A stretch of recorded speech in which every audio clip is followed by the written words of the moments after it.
We're moving through the week here. Yesterday was a good opportunity for us. Our first opportunity to get out in pads and work on the fundamentals that we certainly need to work on. Today we'll be back in shells and we'll be come back to pads tomorrow on Thursday. So it's always good to to get started on those, as I said, those fundamentals, and that'll be a lengthy process, but we're underway. We've corrected some things, and hopefully we'll be able to do them better on Thursday, and then our succeeding practice and game opportunities as well. So I think the team's continuing to show up and work hard on a daily basis. We just have a long way to go, and a lot to do, but we're getting there, making some progress here slowly but surely. Hopefully we can see things come together here a little bit by the end of the week in terms of completing our installation, and then really focus on next week getting ready to compete against Washington. Going to open up for questions with Joe. Start with Joe Chioda. Good morning, Coach. How are you? Good, Joe. How you doing? Good. I was just wondering about, you always have a lot of former players come back to practice, share their, words of wisdom with the players and with you guys. I've noticed Teddy's been back a lot. Kind of what does a guy like that bring to you, your coaching staff, and your team? Yeah, well, those players are welcome, and it's great to see them. Certainly, Teddy's meant as much as program as just about anybody. He's been a tremendous player and leader, inspiration both on and off the field. Had a great career, and appreciate his friendship and his support. Certainly, anybody with the kind of experience that he has could lend some good insight to all of us. So it's good to see him back.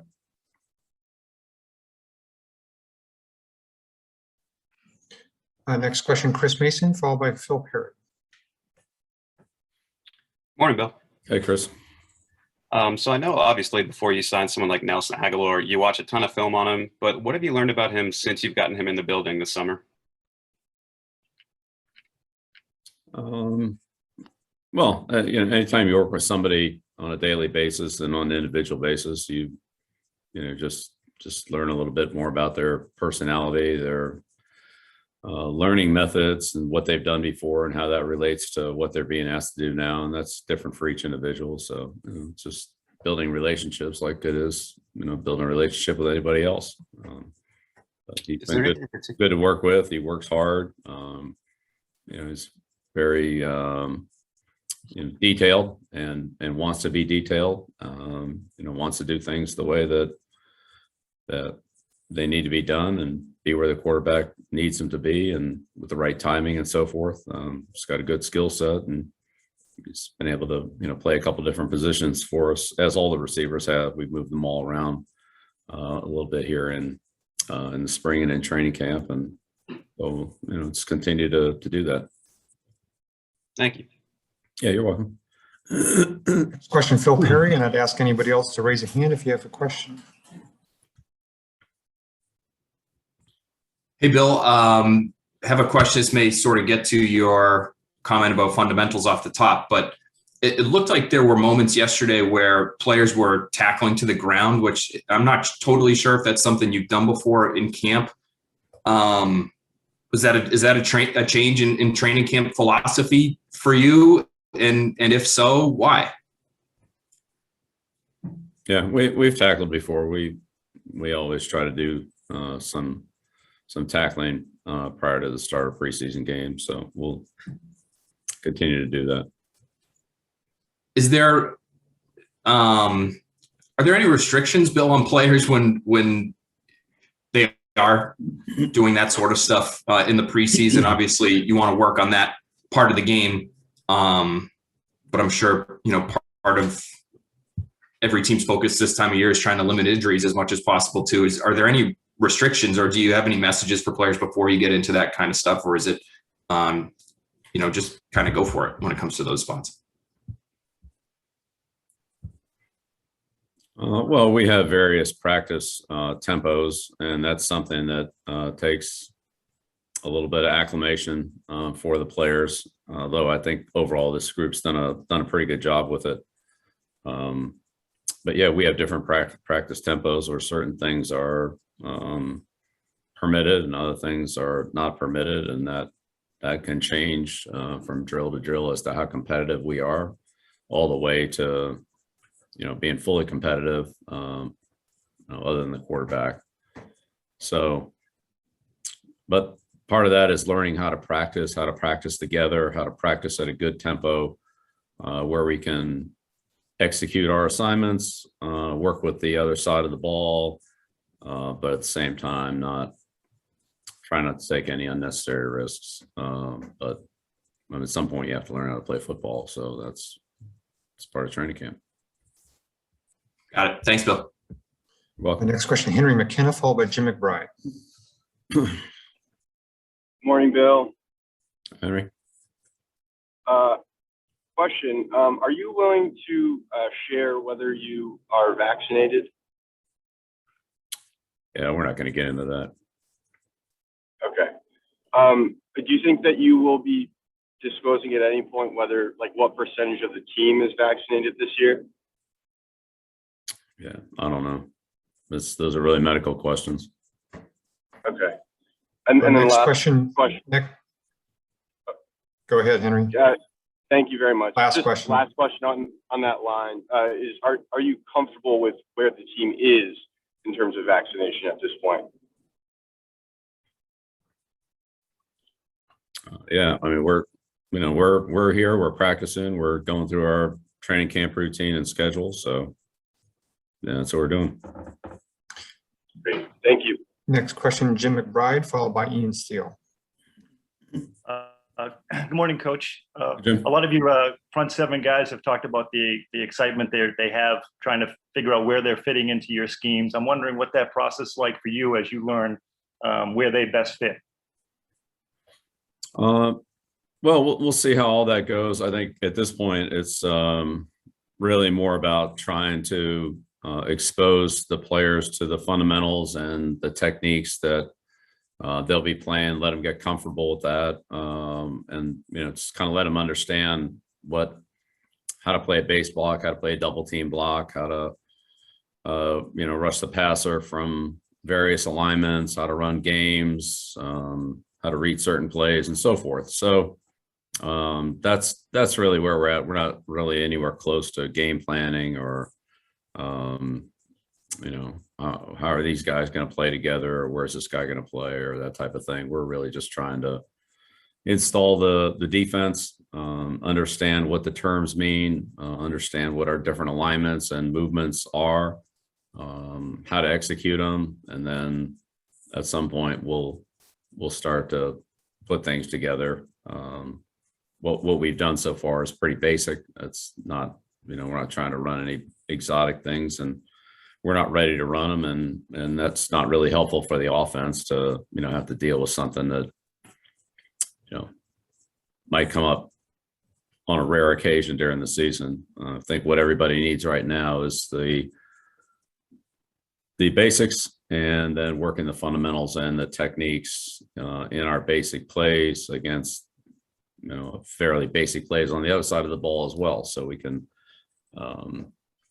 establish a good base on those fundamentals and then build from there. So we're a ways away from that. We'll see how it goes. Again, part of it is just being able to see the players play and evaluate them, and see potentially what kind of versatility or flexibility they have, or where their best, what some of the best things they do are, maybe what they need work on and so forth. So